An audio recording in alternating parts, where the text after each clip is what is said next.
All right. Hello, everyone.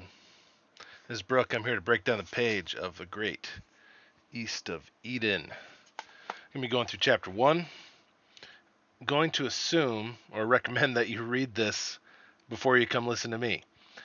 This is going to be a read through together, and I'm going to be stopping giving commentary because I don't want to just make my own Audible copy of this because that would probably break some copyright laws. Hopefully, we're going to do something transformative here. My background's as a creative writer, teacher, don't have published novel work, but I have published work elsewhere and across plays, short films, interviews, short stories, editorial stuff done. So that's kind of my background. MFA in creative writing dash teaching combined with MA in teaching writing or creative writing dash fiction MFA. Anyways, we're going to start chapter 1. And we'll just see what we get here out of the Great Steinbeck. This is probably my favorite novel. So glad to sit down, share my thoughts, and just something you can listen to when you're hanging out. If you're an upcoming writer, a reader, just wanting to get a little bit more insight into it. I am by no means a rocket scientist when it comes to teaching. I still have a lot of ways to go. And to be fair, I'm not the biggest fan of the first chapter. I see how it fits in, but there was I read through some of this the other day, and there's definitely some awesome language that is a little outside of my wheelhouse. So, the Salinas Valley is in Northern California. It is a long, narrow swale between two ranges of mountains, and the Salinas River winds and twists up the center until it falls at last into Monterey Bay.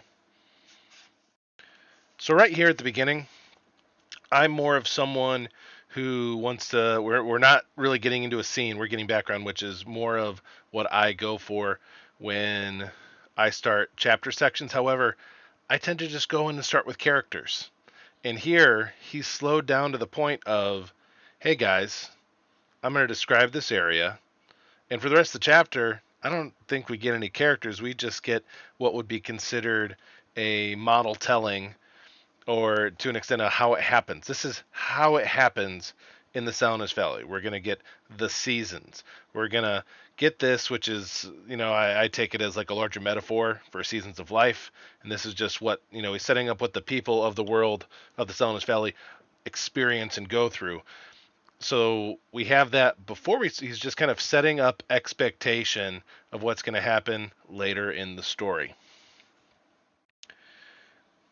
Salinas Valley is in Northern California. So boom, I can picture it on I picture it on a map myself.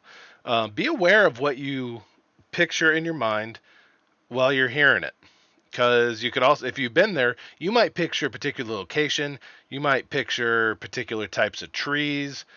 So be aware of just kind of what he gives you to see here, depending on your own personal experience. This is the point where you could say, my truth of what I saw of this, it is your truth, it is your opinion, it is what your brain decided to tell you.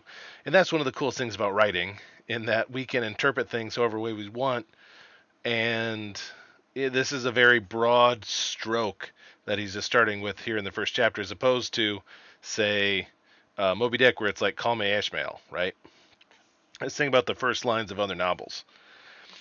And then he starts zooming in and giving us more context if we've never been there. It is a long, narrow swale between two ranges of mountains, and the Salinas River winds and twists up the center until it falls at last into Monterey Bay. So when I picture he twists up the center, I immediately assume it's going north. For the record, I'm not going to pull out a map and check, but that's just what it gave me to picture. And I'm just kind of zoom, like almost God view, satellite view. I remember my childhood names for grasses and secret flowers. I remember where a toad may live and what time the birds awaken in the summer and what trees and seasons smell like. How people looked and walked and smelled even. The memory of odors is very rich. Now he's going into something here that I would never think to go into this quickly, which is one, the idea that he has childhood names. And also the storyteller, I can't remember if it's a boy or a girl, but we're going to find out later that, or at least I know going into this because I've read this before, it's the grandchild of, I think it's Samuel Hamilton. No, not Samuel. The Hamiltons, whatever his name is. We get into that in chapter 2. Yeah, it is Samuel Hamilton. So we're getting this. Most of the book is going to read like third person, but it's actually first person. Is just told from such a far back distance. It's like I completely love it. It's you try to figure out who is your storyteller, who is your narrator, what's your sense of them, and here we got this person looking back on their childhood and they remember the names, the grasses, and I love like what are secret flowers? Like just the flowers, like what does that give you to picture? Have an awareness of that. What colors do you picture them? I see secret flowers, I kind of think of like white I don't know the names of flowers. It's that's the stuff I research when I'm writing. It's like look up bouquet. What are the types of these flowers? I know some, like white or like blue tulips and orange tulips like hidden behind like a dead log in the shade of some other tree that you wouldn't really notice unless you got really close. I remember where a toad may live and what time the birds awaken in the summer and what trees and seasons smelled like. And immediately he's giving us visuals and then he's going into the smells. Like our smells are tied to our memories, right? As opposed to going into the sounds of the place. Or say telling us what sort of trees they are. I remember that the Galabin Mountains to the east of the valley were light, gay mountains full of sun and loveliness, and a kind of invitation, so that you wanted to climb into their warm foothills almost as you want to climb into the lap of a beloved mother.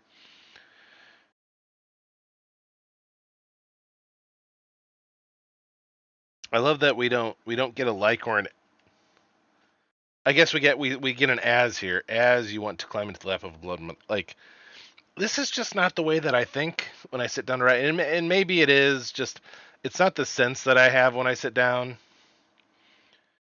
But it's like you get these mountains and it's just like they're beckoning you. They seem comforting. You want to go up there. Naturally, you may picture your own. I actually didn't picture my own mother. I pictured a bit more of a generalized mother. They were beckoning mountains with a brown grass love. Like what brown grass? Like where does that come from? I know later in the chapter he says the ground shouts with grass. That's just not how I write. Brown grass love. The Santa Lucia stood up against the sky to the west and kept the valley from the open sea, and they were dark and brooding, unfriendly and dangerous. I can picture that so well, and maybe it's just it makes me think of Lord of the Rings.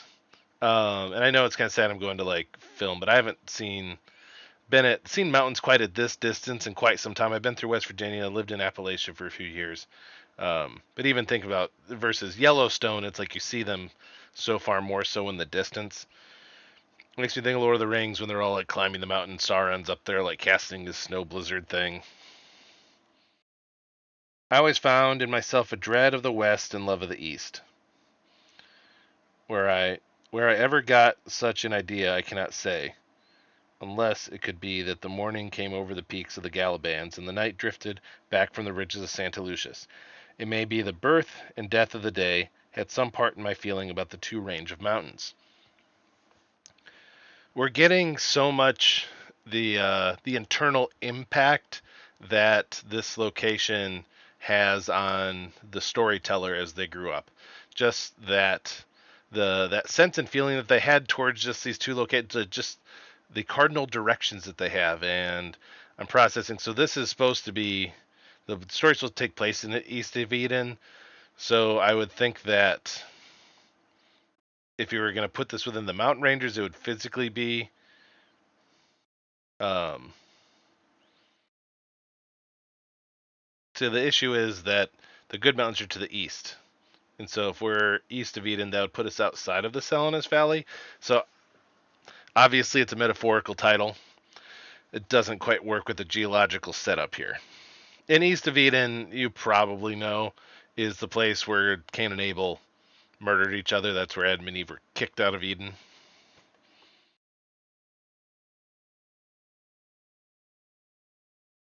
Maybe that the birth and death of day had some part in my feeling about the two ranges of mountains. From both sides of the valley, little streams slipped out of the hill canyons and fell into the bed of the Salamis River. In the winter of wet years, the streams ran full freshet, and they swelled the river until sometimes it raged and boiled, bank full, and then it was a destroyer.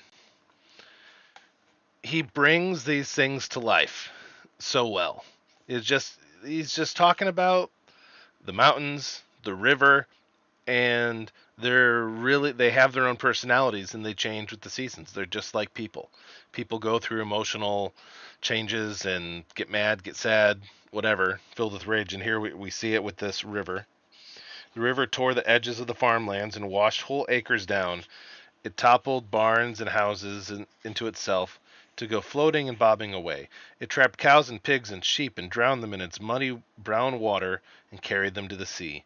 Then when the late spring came, the river drew in from its edges and the sand banks appeared. And in the summer the river didn't run at all above ground. Some pools would be left in the deep swirl places under a high bank. The tules and grasses drew back, and willows straightened up with the flood debris in their upper branches. Picture that.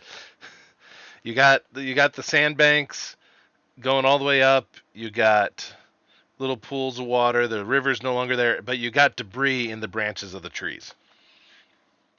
I picked. It's probably not proper, but I picture like I was picturing like 2x4s from like the fences. Summer Run drove it underground. All right. You can boast about any. It was a fine river. It was not a fine river at all, but it was the only one we had, and so we boasted about it. How dangerous it was in the wet winter, and how dry it was in a dry summer. You can boast about anything if it's all you have. Maybe the less you have, the more you are required to boast. All right, there we're breaking away from the storytelling, kind of getting the opinion of the storyteller in just like observations of life. You can boast about anything if it's all you have, maybe the less you have. All right, the floor of the Salamis Valley between the ranges and below the foothills is level because this valley used to be the bottom of a 100-mile inlet from the sea. Like, is this just Steinbeck just breaking out lore, Salamis Valley history here? The river mouth at Moss Landing was centuries ago the entrance to this long inland water. Once 50 miles down the valley, my father bored a well. Wow, that's like really far for horses. Like that, this is like pre-cars. It's like horse and buggies. 50 miles down the valley, my father bored a well.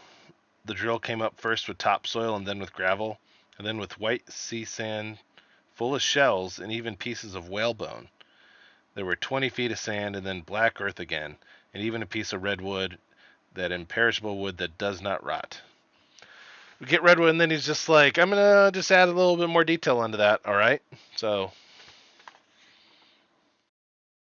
before the inland, the sea valley must have been a forest, and those things had happened right under our feet. And it seemed to be sometimes at night that I could feel the sea and the redwood forest before it. We're getting like all literary here. These internal observations that would probably like maybe I don't even know if they'd come out in dialogue. If this was being told to someone at a bar, oftentimes whenever I sit down and I'm just having a sense of address with people, I picture my friend Kurt or my friend Rafe, and it's like I'm just going to tell it to the page like I'm telling it to them. And this isn't the sort of thing that I would say. This, on the wide level of acres, the topsoil lay deep and fertile. It required only a rich winter of rain to make it break forth in grass and flowers. The spring flowers in a wet year were unbelievable. So I wonder if that's where we get some of those secret flowers that they had names for. The whole valley floor and foothills too would be carpeted with lupids and poppies. Once a woman told me that the colored flowers would seem more bright if you added a few white flowers to give the colors definition. It's like we just get all of these little delicate like I want to know how many drafts did he go through with this first chapter alone? Because it's like it's so built upon these little details, these personal details of unnamed characters that existed in this place. Who is this woman? Maybe we'll see them later. I don't remember anyone talking about that. I don't remember there being a whole ton of women later in the book.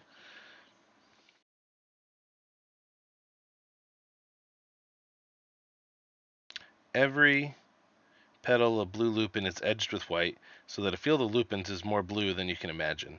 And mixed with these were splashes of California poppies. These too are of a burning color, not orange, not gold, but if pure gold were liquid and could raise a cream, that golden cream might be like the color of these poppies. Where does this come from? Where does he get this? Like, like he's making butter, flour butter, flour cream. When their season was over, the yellow mustard came up and grew to a great height. When my grandfather came into the valley, the mustard was so tall that a man on horseback showed only his head above the yellow flowers. On the uplands, the grass would be strewn with buttercups, with hen and chickens, with black-centered yellow violets.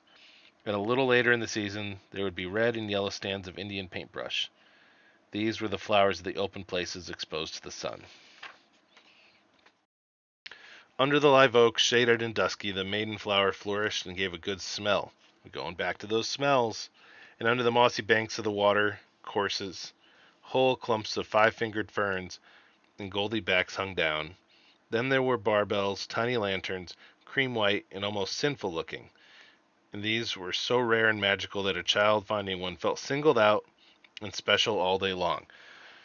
There we go. That I have the sense that's tying back to the secret flowers. You find those little secret flowers. And keep in mind, like, as we're getting the life of the valley here, this is all details that it's like, if assuming we can recall this when we get to whatever chapter starts section 2, because the next part of the book's going to be in Connecticut. Then the latter half of the book is going to be out here in California in the Salinas Valley. So it's like we're getting all this kind of just groundwork laid so that we don't have to really go into that much detail, and we already kind of have a somewhat of, if we recall it, a vivid picture of what we might find out there. When June came, the grasses headed out and turned brown, and the hills turned a brown which was not brown but a gold and saffron and red, an indescribable color. Yet he tries to describe it. And from then on until the rains, the earth dried and the streams stopped. Wait. And from then on until the rains, the earth dried and the streams stopped. Cracks appeared on the level ground. Salinas River sank under its sand. I've never actually seen something like that. It's just very interesting to me. The wind blew down the valley, picking up dust and straws, and grew stronger and harsher as it went south. It stopped in the evening. It was a rasping, nervous wind, and dust particles cut into a man's skin and burned his eyes. Men working in the fields wore goggles and tied handkerchiefs around their noses to keep the dirt out. Once again, I've never experienced something like this. And it's like, here we are, these are all the cool things, now here's the actual living conditions. The valley land was deep and rich, but the foothills were only a skin of topsoil, no deeper than the grass roots. And the farther up the hills you went, the thinner grew the soil, with flint sticking through until at the brush line. It was a kind of dirty flint gravel that reflected the hot sun blindingly. Picture all that. See you get the sand going up to just kind of the rougher ground with the flint sticking up, all the way up to the brush line. And there's just like nothing you can do to farm it. I've spoken of the rich years when the rainfall was plentiful, but there were dry years too, and they put a terror on the valley. The water came in a 30-year cycle. There would be 5 or 6 wet and wonderful years when there might be 19 to 25 inches of rain, and the land would shout with grass. There it is. Shout with grass. What do you picture for the land shouting with grass? I just picture grass popping up everywhere. Then would come 6 or 7 pretty good years of 12 to 16 inches of rain, and then the dry years would come, and sometimes there would be only 7 or 8 inches of rain. The land dried up, and the grasses headed out miserably a few inches high, and great bare scabby places appeared in the valley. I don't quite get why people live here. I guess if you've already invested yourself, you come during the dry years. It's like going into like a bad relationship. Or I guess relationships just do that. It's like you might have 7 good years, and then everything just kind of dries up. Not necessarily happened to me in as far as like I've been married 12 years, but just thinking about there's lots of friends. I live in Chicago, very transit city. It's like you get friends that are you're around, you do stuff with them like every day, and then all of a sudden they move away, or you just not able to see them as much. But it's like, why would you want to purposely kind of live through that? Then again, a lot of people complain about living up north. Not that we're too far north, but just like with winter, snow. They don't want to be here for the snow, but other people, but they stick through it. The live oaks got a crusty look, and the sagebrush was gray. The land cracked, and the springs dried up, and the cattle listlessly nibbled dry twigs. Then the farmers and the ranchers would be filled with disgust for the Salinas Valley. The cows would grow thin and sometimes starve to death. People would have to haul water in barrels to their farms just drinking. Some families would sell out for nothing and move away, and it never failed that during the dry years, the people forgot about the rich years, and during the wet years, they lost on memory of the dry years. It was always that way. So we got overall storyteller kind of breaking out a little bit and giving, here's why. This is why I'm telling you, because some people stick with it, and other people they just sell everything. So there's kind of the reaction that I was looking for. All right, I'm on page 6 of my copy. Starting section 2, almost done with this chapter. And that was the Salinas Valley. Its history was like that of the rest of the state. So now we're going to get history. First, they were Indians, an inferior breed without energy, inventiveness, or culture. People that lived on grubs and grasshoppers and shellfish, too lazy to hunt or fish. They ate what they could pick up and planted nothing. They pounded bitter acorns for flour. Even their warfare was a weary pantomime. Also, just gonna say, like, he's specifically talking about the people in this area. So, just like you could talk about people that live in any area, it just so happens that it was Native Americans is the term that we would probably use nowadays. Be more PC. Then the hard, dry Spaniards came exploring through, greedy and realistic, and their greed was for gold or God. They collected souls as they collected jewels. Ouch. They gathered mountains and valleys, rivers, and whole horizons, the way a man might now gain title to building lots. These tough, dried-up men moved restlessly up the coast and down. Some of them stayed on grants as large as principalities given to them by Spanish kings who had not the faintest idea of the gift. So, not necessarily the most like relevant terms. We don't really talk much about principalities. I'm assuming it's just kind of large areas of land. The first owners lived in poor feudal settlements, and their cattle ranged freely and multiplied.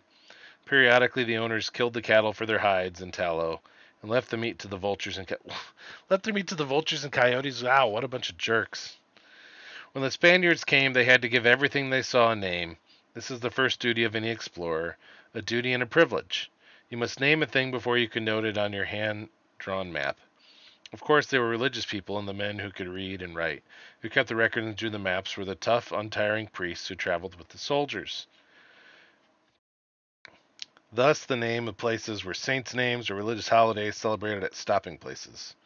There are many saints, but they are not inexhaustible, so we find repetitions in the first namings. We have Saint Miguel, Saint Michael, Saint Ardo, San Bernardo, San Benito, San Lorenzo, San Carlos, San Francisco. And then the holidays: Natividad, the Nativity, Nacimiento, the birth, Soledad, the solitude. But places were also named from the way the expeditions felt at the time.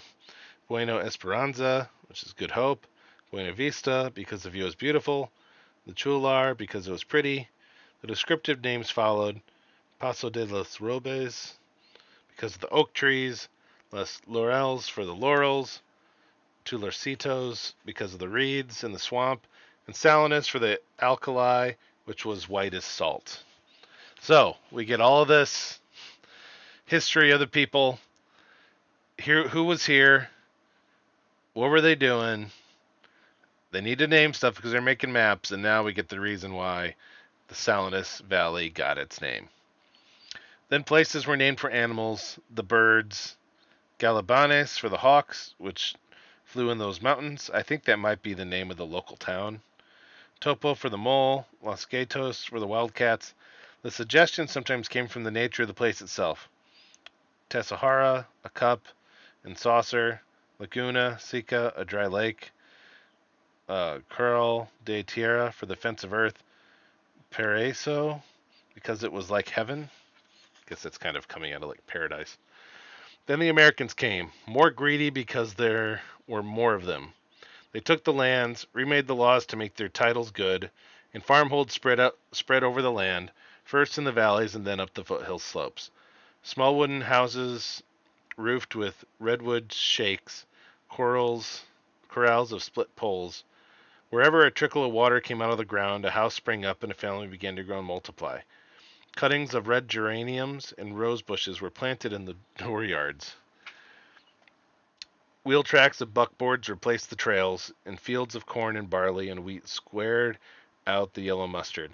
Every 10 miles along the traveled routes, a general store and blacksmith shop happened, and these became the nuclei of little towns. King City, Greenfield. So you'll notice, so we start with the general location. Where's the valley? What does it look like? Now, and here's the seasons. All right, now here's the people that came here. And noticing my cameras, the light's like adjusting from it.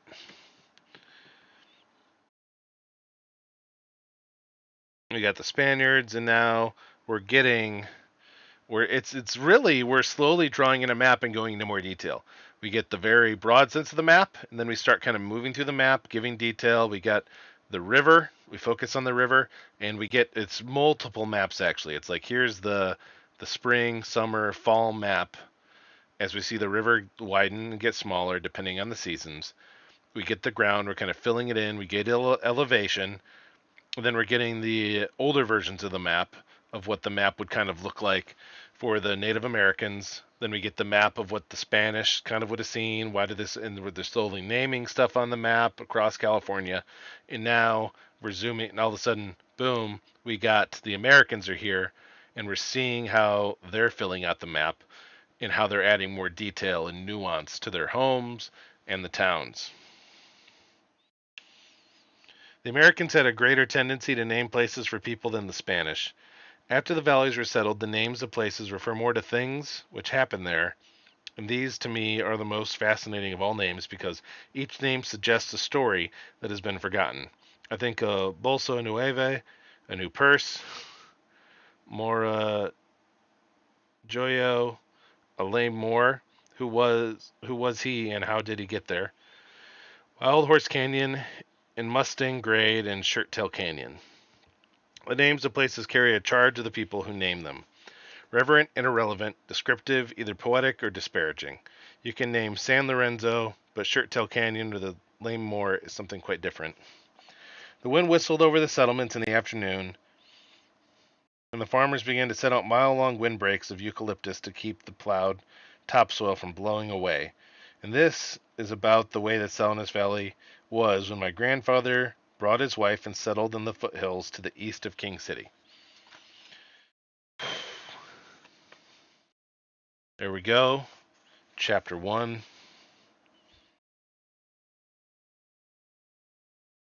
I'm like processing the importance of the sense of history of the location, and I need to read more novels. I've read a lot of opening chapters, like dozens and dozens of opening chapters. Haven't finished nearly as many novels, but it's hard for me to think of ones that don't start off with just characters doing something. If this was a murder mystery, someone would probably be dead. If this was a romance, we would be getting, and obviously those are genre specific books versus this is a novel. So it's more literary, it's a little bit different of a structure. But to not even introduce the main characters, it's very interesting. And I'm like, man, what could I? And this is something that I suppose I need to go find I have sections of my own writing that I did in grad school 10 plus years ago. Of trying to start off with something. It's like I read this and then I was just fascinated with this. How can I write this about Chicago? I have my novel work takes place in Chicago. How do I lay out the footprint or the grounding elements, the history of Chicago, and keep it interesting enough that I don't have to actually mention the main characters, but that I can end it with. And this is the way Trent Allegan and his wife, or he brought his wife and settled in the south side of Chicago or something like that. I do something. I give the personal history of someone in chapter one of Ottokar František living in Prague, and honestly, I guess I do kind of try to. I have him waking up in the morning and walking to his marionette shop.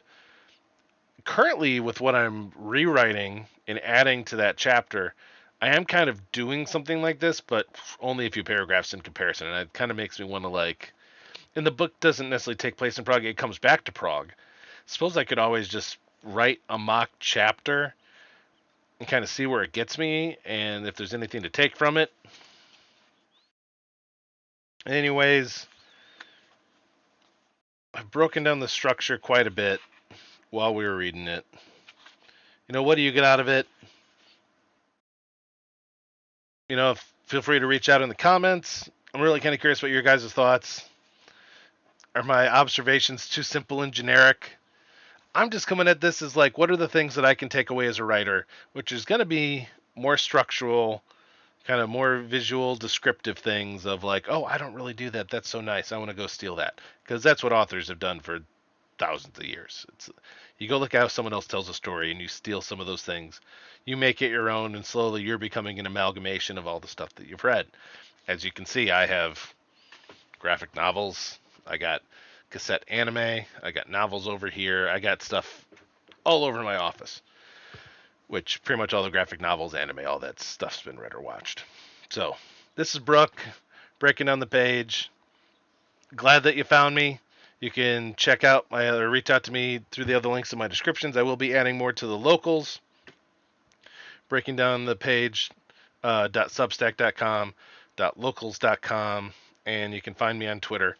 Just don't look at who I follow, although now you will. I could care less if people necessarily agree with my political opinions or the information that I want to get and who I'm getting it from. For this channel, I mean, politics stuff might come up, just because that's part of the stuff that it's like, it comes up in fiction that I write about. But I'm willing to have conversations with anyone, even if I don't necessarily think that we disagree on the best directions of life and how we live things. I can get over that. So, have a great day. Thank you for watching.